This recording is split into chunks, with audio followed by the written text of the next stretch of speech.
જો માસી, તમે તો ઓપરેશન માટે રેડી થઈને જ આવ્યા છો, પણ છે ને અમે રેડી નથી.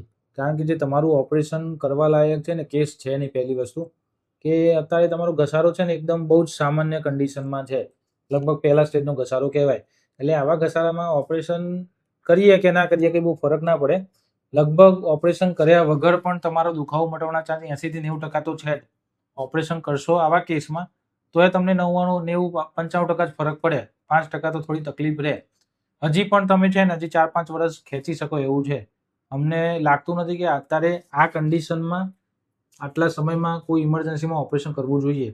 તમે ભલે માનસિક રીતે રેડી થઈને આવ્યા છે છો, પણ એવું લાગતું નથી કે આપણે ઉતાવળ કરવી જોઈએ. શાંતિથી વિચારો, ઘરે જઈને કસરત ને બધું ચાલુ કરો. કસરત ને બધું ના થાય, કસરતથી ફરક ના પડે તો મહિના 2-4 મહિના પછી આપણે વિચારીએ, એ વખતે કરી આપીશું. અમારું તો કામ જ છે ઓપરેશન કરવાનું. એવું નથી કે આપણે ઓપરેશન નહીં કરીએ. તમને 4-5 મહિના 6 મહિનાથી સારું નહીં થાય પછી તો આપણે ઓપરેશનનું વિચારીશું ને સરસ ઓપરેશન કરીશું. એની ચિંતા ના કરશો તમે.